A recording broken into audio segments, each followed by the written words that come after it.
No, we're trying to glass, getting stronger. Just Yeah, less fragile, you know. less fragile. We're trying to build, you know, not glass athletes. That's Yeah. what we're trying to do. Unfortunately, glass isn't biological tissue, so it doesn't adapt. No, it does not. No, No, it doesn't. you hit it too many times, it does It's break. going to break. Doesn't get But stronger. muscles, On the other hand, muscles don't work like that. yes, yes. So figured today we'll talk about just kind of muscle building tips for athletes and just kind of the best ways to do that, and kind of maybe some things not to do or some things that people think are right but might not be the best way to do it. So we both kind of have a list here of just things that we had thought about in terms of just how to build muscle. And you wrote an article on this. We did. Yeah, we technically did. But you wrote an article on this. It's funny, I was looking at it, like preparing for this, Yeah. and you are like it says by both of us, and I forget what, but like you are the person, like the bio at the bottom. Really? Yeah, that's kind of funny. Yeah. Yeah, I did not type a single word in that. But you wrote an article, a Simply Faster article. This is 2 summers ago now, I think. Yeah, that sounds right. Yeah, 2 summers ago. So maybe we can try to link that Sure. somewhere. That'd be kind of good. But kind of went over just kind of just muscle building tips, kind of the same thing that we're going to talk about today. So Yeah. I don't know if you kind of want to get started on that and Sure. kind of your viewpoints on it. Yeah, yes. Muscle building specifically for athletes and probably high school athletes, I think would be more the focus. I think it's important to remember, like, we're not looking at bodybuilders. Yeah. It's not like advanced athletes. It's not where building muscle is the only priority or the main priority. That's not the case for this. But there's different things we can take from bodybuilding to put into this and kind of play around with. But yeah, one of the first things that comes to mind, and it's boring and it's not sexy, but it's something you love, being consistent. Yeah. If you're just consistent, we'll probably we will get into like the sets, reps, days per week. But the first thing, and I'd probably go with number 2, progressive overload. Just being consistent and slowly progressing. Yeah. Adding a little weight to the bar each week, adding another rep each week, something like that. But yeah, just being consistent, doing it a couple days a week, week after week, month after month for a long time, and slowly progressing each workout. Yeah. I think especially for a high school athlete where bodybuilding is not the focus, that's probably the bottom of the pyramid, the foundation. Yeah, I would agree with that. I think the consistent thing obviously is huge. I think something that people, you know, sometimes get confused on in terms of being consistent is, and you already kind of hit on it, but a lot of times people think consistency is like, if I do it a couple months, like, you know, I'm gonna be set. Well, sure, yeah, you'll probably see you should see some progress, but like in terms of being consistent, like when I think of it for like years. Yes. You know what I mean? Like years on end. And I understand that high school athletes, it's hard for them to conceptualize just because they're so young. But it's like, yeah, I mean, if you truly want to make, you know, progress in whatever it is, including building muscle, like you need to be consistent for years on end. You know what I mean? It can't be, I'm going to go 3-4 months on and then not lift for a month or 2 or 3 months and then come back. It's like, sure, you're still going to, you'll still see progress that way, but it's not going to be anywhere near what you could if you commit to something for years on end, you know. And kind of similar to what you're saying, a lot of stuff that I thought about when kind of brainstorming this topic is like, it doesn't have to be complicated, right? Like you don't have to do anything super complex. You don't have to go and look at Sam Sulek or, you know, anybody else that's a big influencer or bodybuilder or, you know, anybody in that industry that they're doing all different types of, you know, sets and reps and you know, specific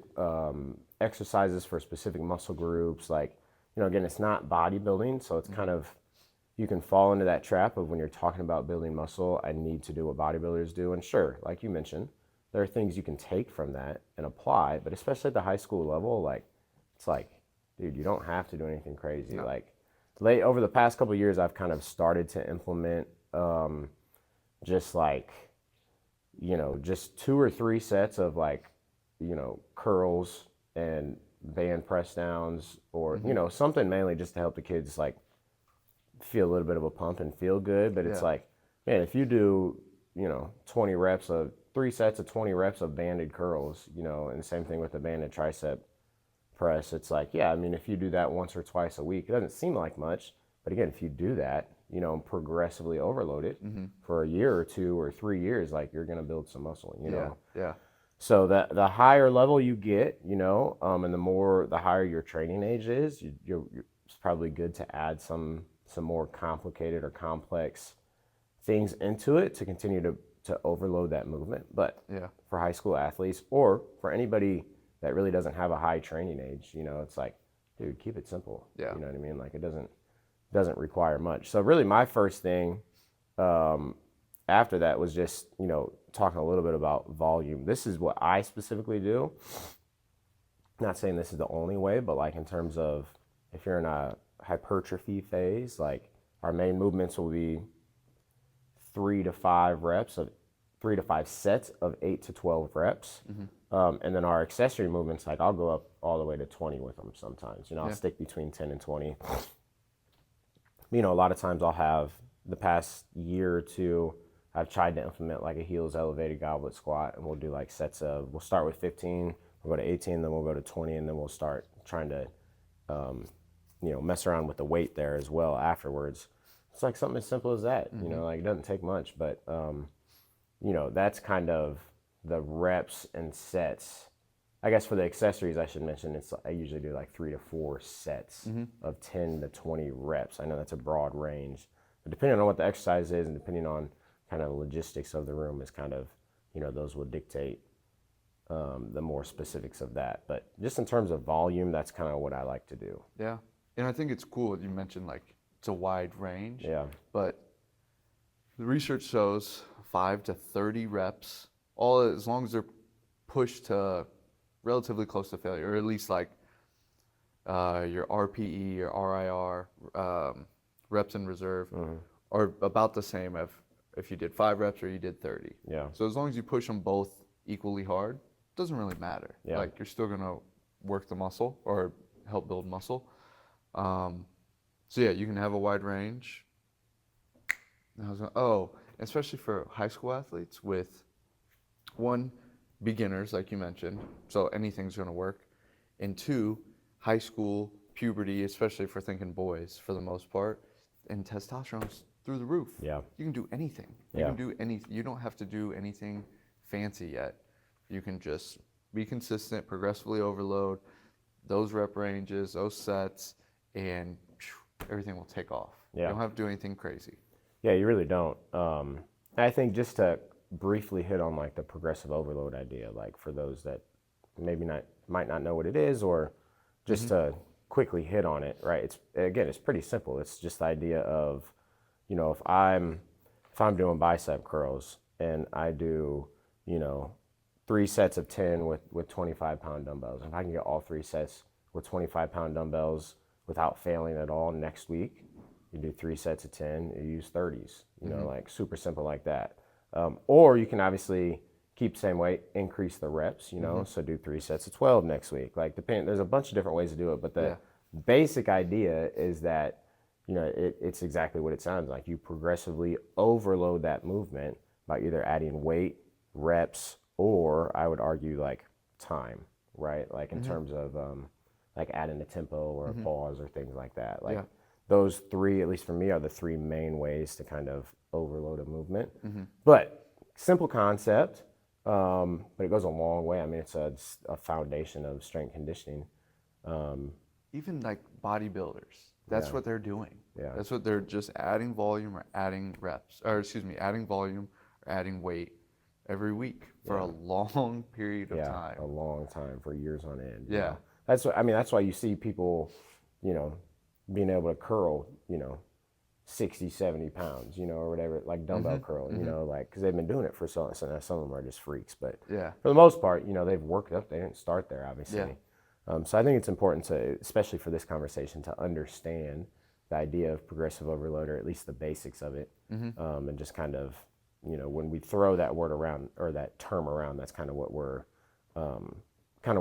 talking about. So Yeah.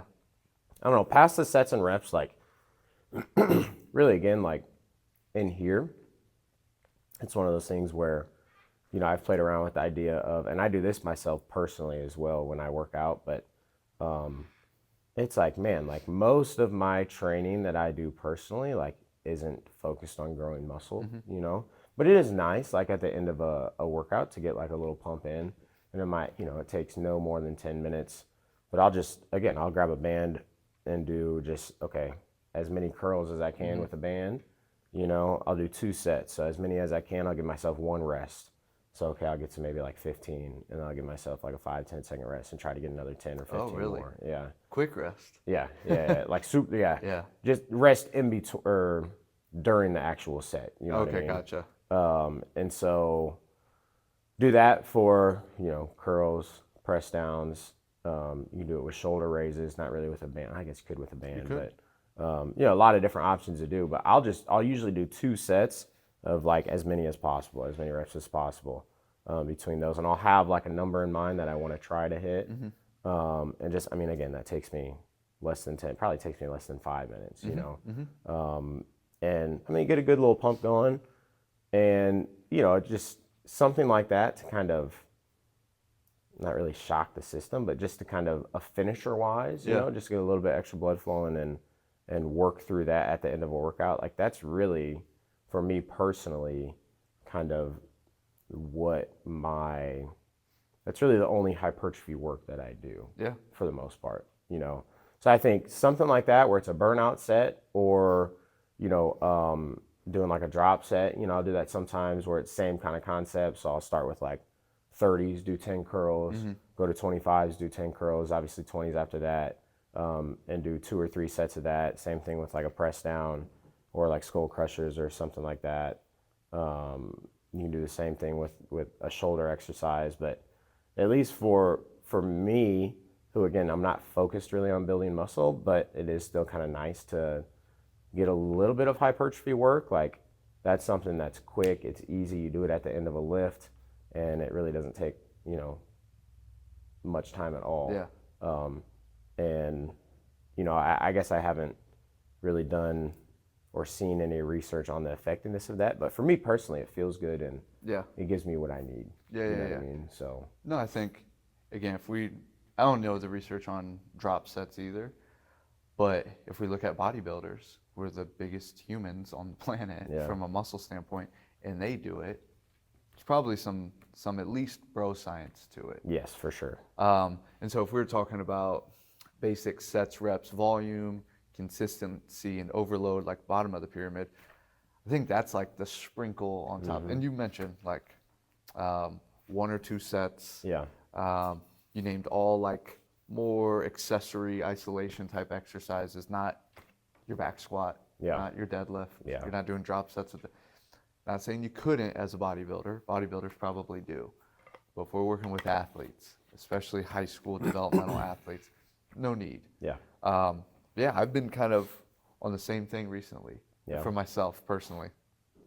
There's like speed work, there's strength work, and then I'll finish with 1 exercise, and I just do 1 set. Yeah. And I'm like, man, okay, today I'm going to do it for triceps. Okay, today I'm going to do it for hamstrings. Today, whatever, just kind of something fun. Yeah. And there's just going to failure. And even what I've been doing recently with failure is like if we're doing curls, like band curls, instead of just straight up and down, same position the whole time, I'm changing wrist position, I'm changing angle the whole time. As I'm failing, I start just to do partials. As I'm failing even more, I might, if you rig the band in a certain way, you get it in like a bigger stretch position, but like really pushing it to failure, which sucks, but it's fun. Yeah. And then you just like stand in front of the mirror afterwards. You're like, all right, this was cool. Yeah. There's going to failure. There's drop sets. Basically how you talked about the first example of going to failure where you take a break in between is like a cluster or a pause method. playing around with the tempo. There's mechanical drop sets. So let's say, I don't know, I'm just thinking of bench press, even though I wouldn't necessarily advise it for like a dumbbell bench press, but you could, where each set, you basically make the exercise easier. So you do like a high incline dumbbell bench press and you go close-ish to failure, stop, lower it down, keep going, Yeah. stop, go flat, finish it out. Yeah. You're going to be stronger flat than you are more inclined.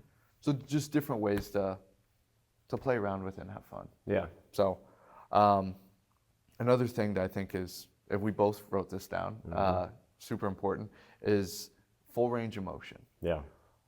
There's actually, I don't know how to describe this guy, probably an influencer, but he uses a lot of science stuff, but he also gets a lot of criticism. Jeff Nippard, who everyone probably has heard of. I think he himself conducted the research on full range of motion versus partial range of motion. Partials at the lengthened position. Okay. So not like doing half push-ups just at the top, but really half push-ups at the bottom. Sure. And the muscles most stretched. Technically, full range of motion 1 is elicited more hypertrophy.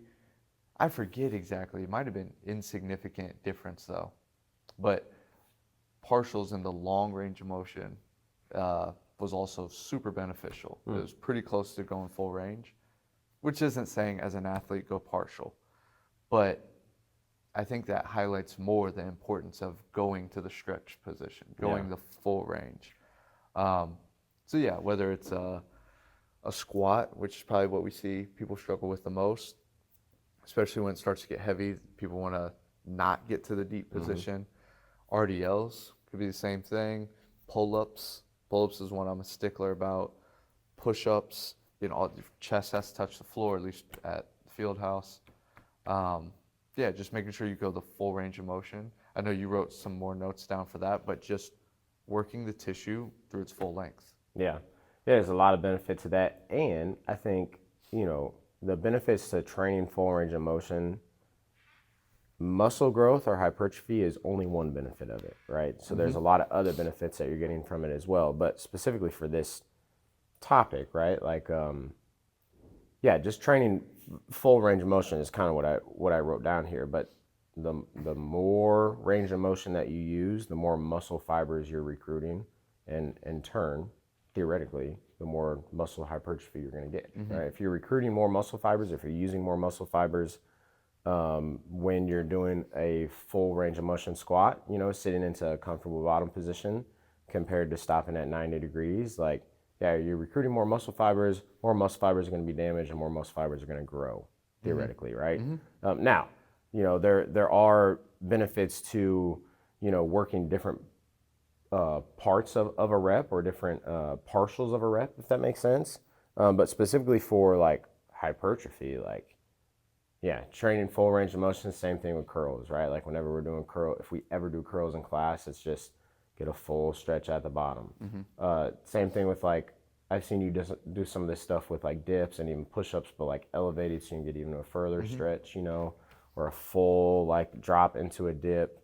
I wish we had a few more like machines in here, but same thing, like if you're doing a lying leg curl, like, yeah, be smart about it. You don't want to overload it and fully go to the stretch position. But yeah, you should get close to, straightening the knee or fully extending the knee.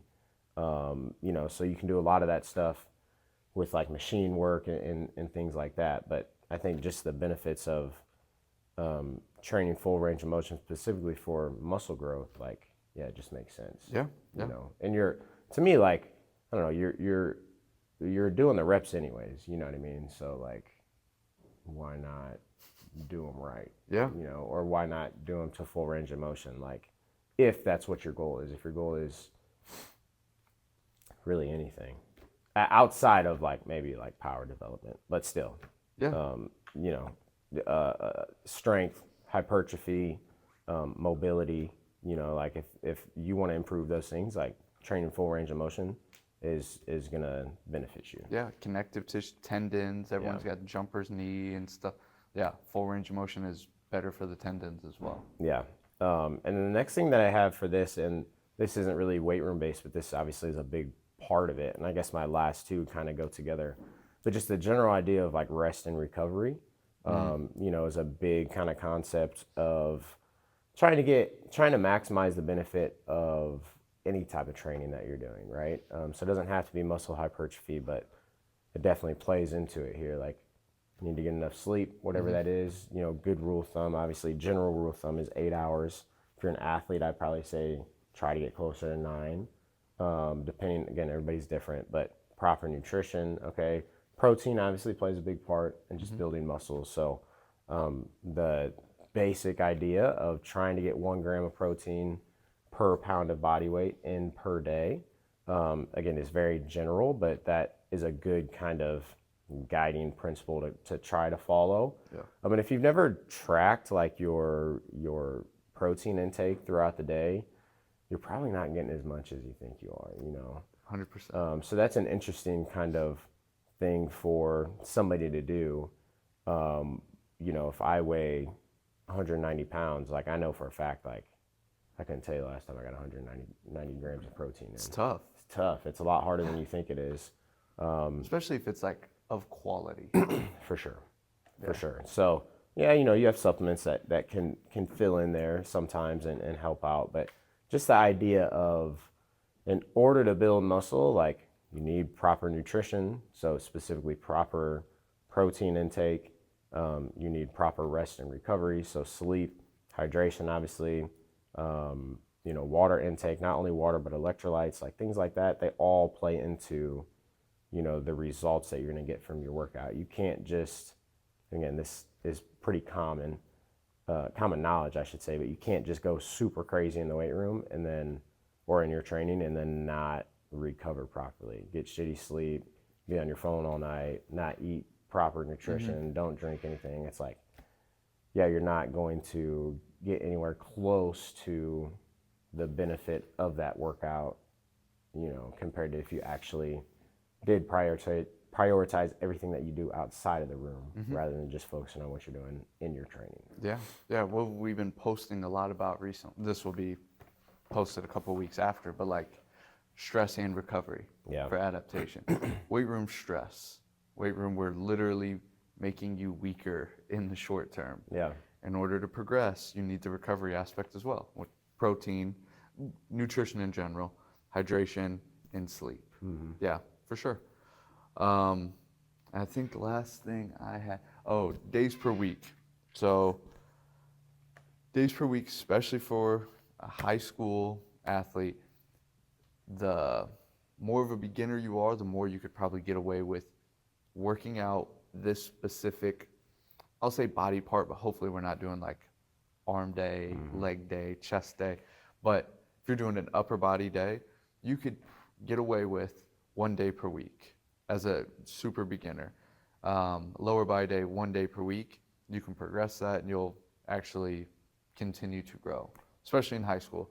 You're a beginner, it's new to you, which goes along with beginner, and your testosterone's through the roof. As you progress, you're going to want more days. So from my understanding of the research, when they compare 1 day versus 2 days or 2 days versus 3 days, there's really no difference, which is at least not statistical significance. All the studies that have 1 day versus 3 days show 3 days is better. So that's with volume being the same and everything. So the higher frequency you can do it at, typically the better within reason. If you're not doing 7 days a week of pushing it, but 2 to 3 days per week as you progress of hitting the same body part or same area of the body. And then the last thing, I didn't put it on here, but I think it goes with some of the stuff we said, is especially like the failure stuff, you got to push it pretty hard. You can't just like show up, look at the weights. You can't stay the same every week. And that goes with the progressive overload.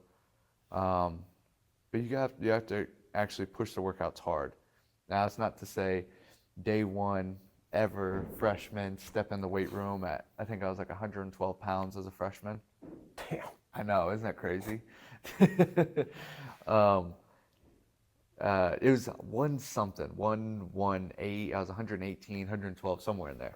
But if like Coach Martin or Coach Condon took me to failure, bro, I'd be done. Yeah. You know, like wouldn't be able to move Yeah. the next day. So the more of a beginner you are, the less you need to get close to failure. Yeah. But as you progress and you're a junior or senior, like that last rep should be pretty tough. Yeah. You should have a spotter. Yeah. You know, it should be one of those. So yeah, you actually have to push yourself pretty hard. You're trying to tell your body to make muscle bigger. Yeah. And muscle is expensive. Like, you know, this, like the more muscle you have, just doing nothing all day, you burn more calories. Yeah. Compared to someone who has less muscle. Muscle is expensive for the body. Your body doesn't want to have it. You need to force your body to grow it. Yeah. Like, it's not easy. Yeah. I'd say that a lot to athletes, kids. Yeah. When like something's hard, like, you know, you're trying to tell your body to grow more muscle. Yeah. Like, it's not supposed to be easy. Yeah. So yeah, you have to push the workout pretty hard. Yeah, I think that's an important aspect of it that we really didn't mention until you just brought it up. But yeah, I think just the idea of, like you said, just really at the end of the day, when you're building muscle, like you have to damage your pre-existing muscle, you know, by working it to a point where you are challenging it. You know what I mean? That doesn't always mean going to failure. But I think another thing that, and this is probably a little bit more advanced than most of the stuff that we're talking about, but just doing like, you know, at the end of a burnout rep, doing, you already mentioned doing like finishing with partials or just doing some type of like assisted reps, you know, if you have somebody there with you. Yep.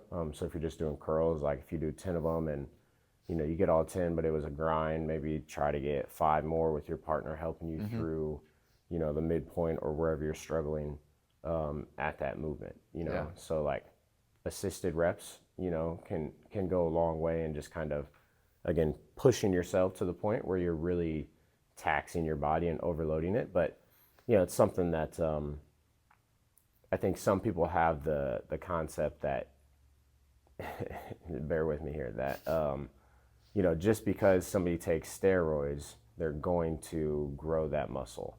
And it's like, no, like the steroids definitely helps without a doubt in the process of getting stronger or growing that muscle or whatever training goal you're going towards. But those people still, you know, especially the bodybuilders, right? Those people are grinding through their workouts. Yeah. You know, those are some hard ass workouts. You can't just, like you mentioned, you can't just show up and look at the weights or, you know, do the same weight that you've been doing for the past 5-6 weeks for the same amount of reps and expect to, you know, get much, if anything, out of it. You know, like you have to push yourself and challenge yourself in the body really, and take it to the point where you're, like you're saying, you stress the body to the point where during the recovery it comes back even stronger, which is, you know, the basics of how you make really any progress in the room. So Yeah. There's Stan Efferding, he was the world's strongest bodybuilder at one point. He was professional bodybuilder, and then elite level power lifter. World's strongest bodybuilder, and he takes steroids. He talks openly about taking testosterone, but he was taken as when he was younger. He has some sort of, hopefully I'm not getting this too wrong, but some sort of hormone disruption, deficient, something's going on. So he's taking testosterone even when he was younger. But he's talked a pretty good amount about if you're not getting stuff you touched on, a good amount of sleep every night, if you're not eating 1 gram of protein per pound of body weight every day, if you're not staying hydrated, if you're not creatine's another thing we could talk about, but like if you're not on top of these things, if you're not pushing your workouts pretty hard, like taking steroids isn't going to do anything for you. Like it literally won't make any improvements because you're not exhausting the other foundational pieces like you need to. Yeah, 100%. So yeah, definitely an important part. Yeah. I think those are some pretty good tips just in general of just kind of how to build muscle. And I think kind of like you mentioned earlier, in terms of the workouts that you're doing, like if you're an athlete, hopefully you're not doing like back and biceps and chest and triceps. Please don't. You know, like Please don't. I know it can be easy to fall into that trap. I think we've both been there, probably outside of our athletic careers, but Oh, of course. you know, I think it's easy to kind of fall into that trap, but keep in mind, right, as an athlete, it's okay to have the goal, one of your goals being to grow muscle, and sure, it's important in athletics just in terms of body armor and keeping yourself healthy, but you know, that's should never really be your number one goal, at least for an extended amount of time. Yeah, yeah. So it's like, yeah, even though, like you mentioned earlier, you can take stuff from the bodybuilding world, but just hopefully you're not doing muscle specific workouts, you know, each day, if that makes sense. Yeah, So you're not doing bro splits. Yeah, you're not doing a bro split. That's not really going to help you become, you know, a better athlete. So How do you typically, we've talked enough about this, I should probably know.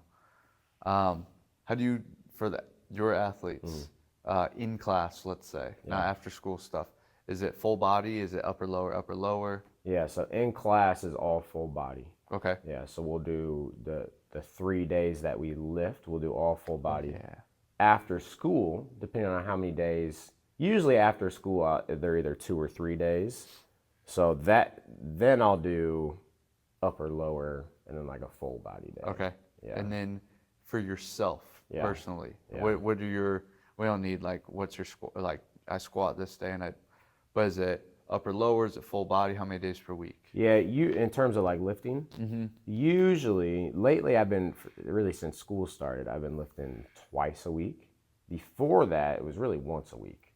Oh, okay. Yeah, so I would do like traditionally I would do one full body lift a week.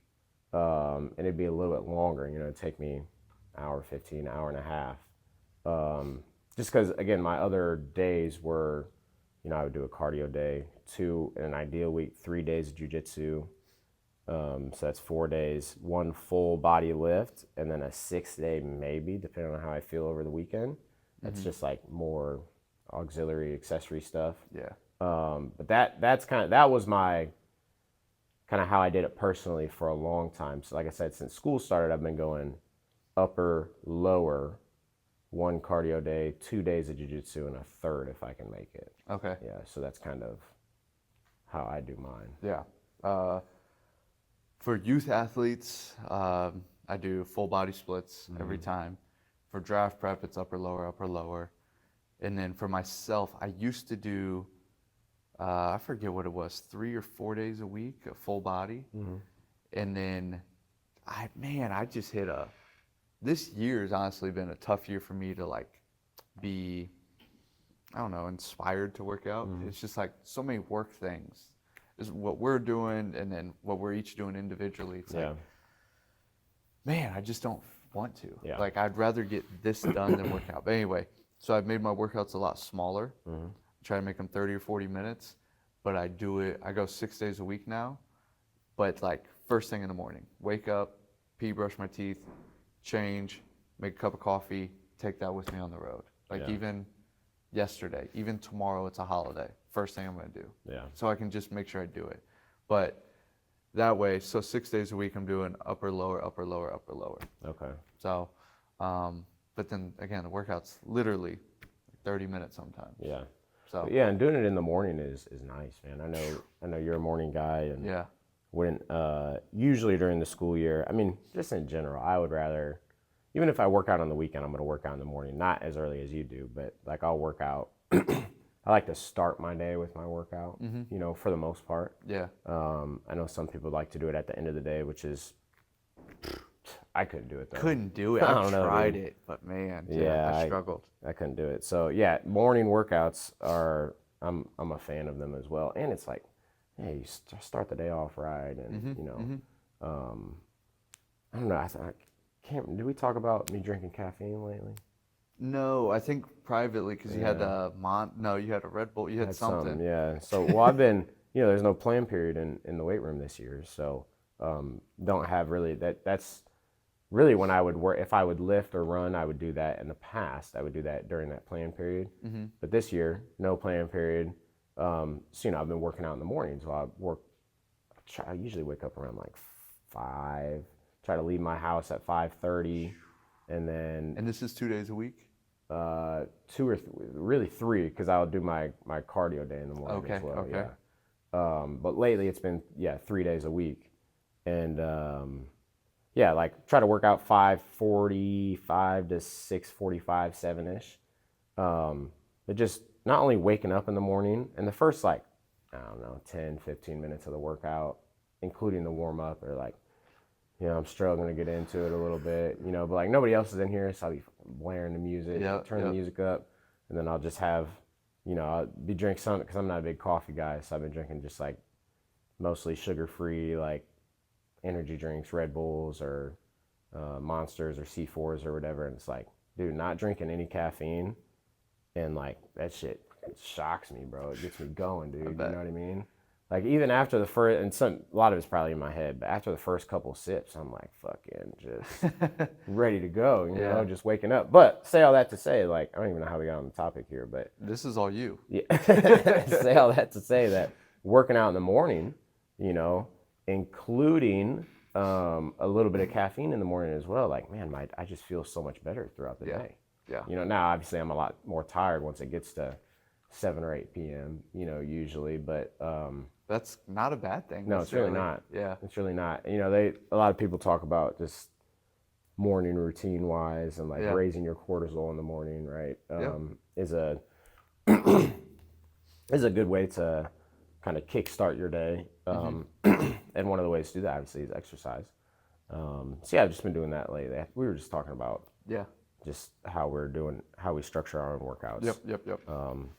But yeah, I'm a fan of the morning workouts and for sure. And all that. But I think all in all, I think this gives people that are interested in this just some good maybe starting points to think about how to do things, and maybe give them some different ideas. And we'll try to. I think that the hypertrophy article was obviously more in depth and structured than us just sitting here talking about it. So we'll link that somewhere down below and kind of talk about that. But in terms of strength conditioning and working out and resistance training, most people want more muscle, So I think this is a very common thing for people to be curious about. And I think just some good general information on that. Yeah. So, I think that's, especially as a high schooler, that's kind of how we all get started. oh yeah, 100%. You want to look better. You want to have muscle. It's like, I don't know, you feel good. You have some confidence with it. Like, well, and that's how most kids get hooked, You start seeing it in the mirror. And man, I remember freshman year when we were in block classes, I remember Saad being in there and like talking about each other's traps. Like, could you see someone's traps in their shirt sitting down? Like, so we're doing cleans and shrugs and stuff. But anyway, summarize real quick. Be consistent. Progressively overload. We're looking at in compound exercise movements, your big important movements. We're looking at, what'd you say, 3 to 5 sets? 3 to 5 sets, that 8 to 12 rep range, if hypertrophy is the main goal kind of that phase. Accessories, we're looking at a little bit less sets, 2 to 3, and then, or maybe you said 3 to 4, but we're looking at anywhere from 10 to 20 reps. And again, you could go 5 to 30 as long as you're pushing it pretty hard. Next step up, I'd say I'm just envisioning a pyramid ever since we started, like the foundation of it. So consistently progressive overload, sets, reps. Then you gotta slowly increase the volume. You have to train pretty hard. You need your proper nutrition, sleep, hydration, full range of motion lifts. After that, I would say you gotta start pushing your workouts harder. Start pushing your workouts harder. It's probably in there. And then the cherry on top is the burnout, the failure, the assisted or like forced reps, the heavy negatives, the drop sets, mechanical drop sets. That's a sprinkle on top. Alex talked about that's the end of the workout, 1, maybe 2 sets. That's not a compound exercise.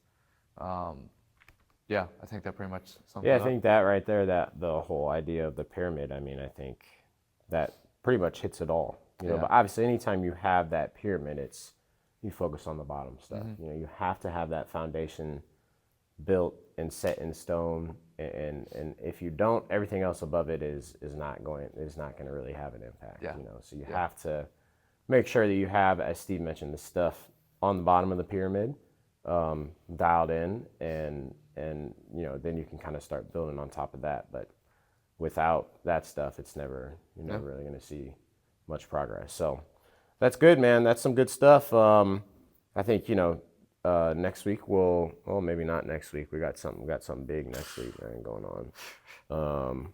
But yeah, we'll keep knocking these out, and we do have a good in-person one coming up soon that we're excited about. So we'll kind of get back to that, and yeah, just consistently putting out quality content, you know, is what our goal is. So yeah, thanks for watching, and we'll catch you next week.